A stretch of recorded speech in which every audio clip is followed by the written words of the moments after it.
You gotta be kidding me.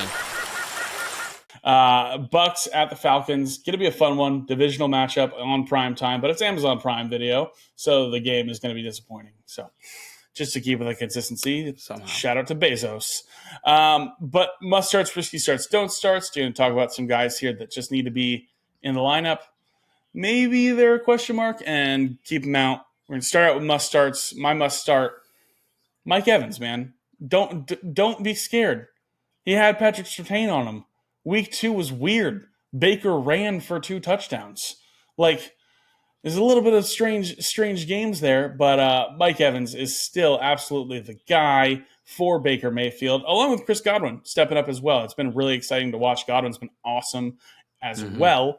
But Evans is absolutely still the guy. 13 targets this past week. It was an absolute animal. It was great to see him bounce back there against Philly. And Atlanta is averaging 19.8 fantasy points to opposing teams' wide receiver ones this year. So he is definitely in a plus matchup. Mike Evans, you're probably already having that lineup, but I'm saying, listen, smash play. Mike Evans is a must start. You know who is a must start that is not in lineups and must be started until further notice? That quarterback. Baker Mayfield is a must start in fantasy football. Okay? There's no stopping this man. Baker is making in Tampa Bay for the Buccaneers. I love it. It's scary how good he is. And here's some interesting stats. I say he's a must start. Most of the time, it's kind of redundant. We just kind of get some assurance. Maybe it's a bounce back game. We just say, hey, we know they had a bad game last week, but still start them. Maybe fine. Baker Mayfield's rostered in 72% of leagues. He's still available in some people's leagues. Yeah. What are we doing? What are we doing? He's the quarterback 1 on the season. And more than that, he's only being started in 25% of leagues.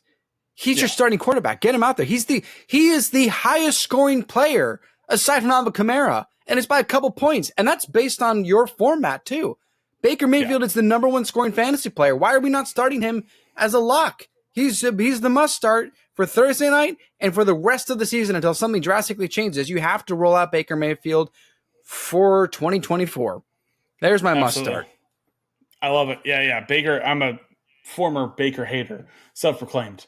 And I'm loving watching Baker play, man. It's exciting stuff for sure. Here's my risky start for Thursday night. It's Darnell Mooney. All right, 6+ targets or a touchdown in 3 straight games. This is why he was my late round sleeper coming into draft season.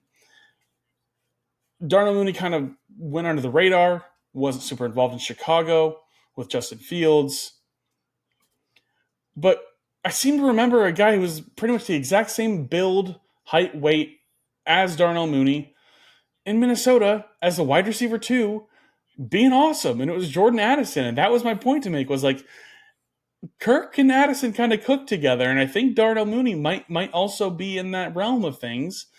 And he has been. It's a risky start that I like. I like the risk, especially the first round of bye weeks coming in. I know you didn't have Devontae Smith last week or A.J. Brown, but they're going to be on their bye week.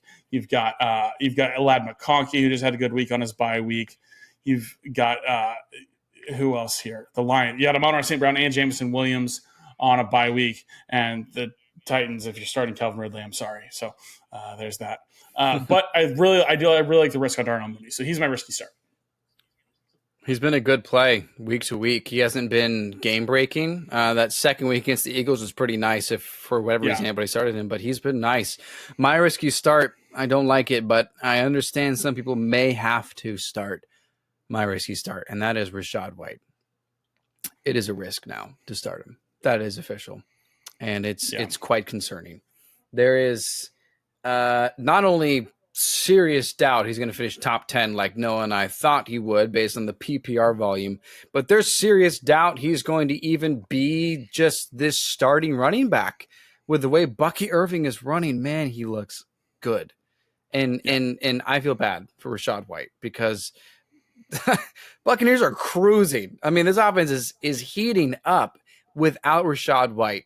And so it is a risk. And the reason it's not a don't start for me is because I understand some people may not be able to afford not starting Rachaad White due to some running back injury of yours. Maybe you've got Gibbs or Montgomery out for this week for the bye week. Maybe you've got J.K. Dobbins. You've been loving that little find. Maybe you're the guy that drafted Saquon first round or very early second round and you need to find something.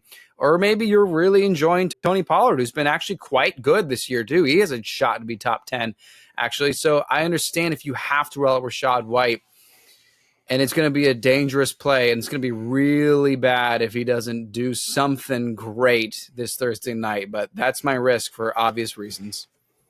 Yeah, all those things you just said are why he's my don't start. Don't start Rachaad White on Thursday night. And just last thing to add on to it, it was the lowest snap share of his entire starting career. And it makes sense. Ooh. He's had like Chase Edmonds behind him and like Sean Tucker, and like that's been it.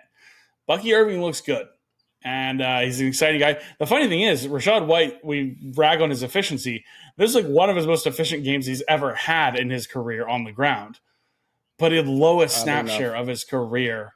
Maybe that's the key. Maybe he needs to be in a timeshare to be that efficient. I don't know. But, yeah, that's why he's my don't start. I don't – I'm with you. It's the risk that I don't like, and I'm just in a point where I'm not willing to even risk it. Yeah, I'm grateful, sadly, that I don't have to risk starting Rachaad White. Like I have starting running backs that are doing just fine in the couple leagues that I've got him in. It's pretty tough, and even I think worse than that in some ways is my don't start, and that is Kyle Pitts. Yeah, don't start Kyle Pitts. Yeah. How somber is that?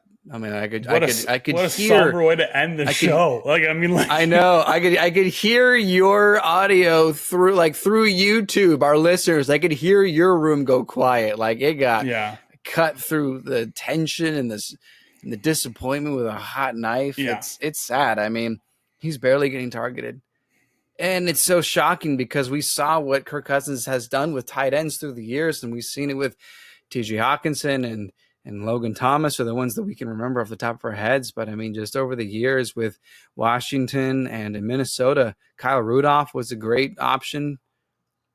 And you thought, well, finally he's gonna resurrect Kyle Pitts. He's gonna make him the highest drafted tight end in NFL history, and he's gonna prove it. Nothing. It's been nothing. Honestly, if it wasn't for that touchdown in week one, I think we would have had this conversation at least 1 week earlier, but yeah, he might have been trying. I don't think you can start Kyle Pitts. Yeah. Really loving that for a guy who just traded for Kyle Pitts in Dynasty this offseason. That was fun. Oh, hey, good guy. times.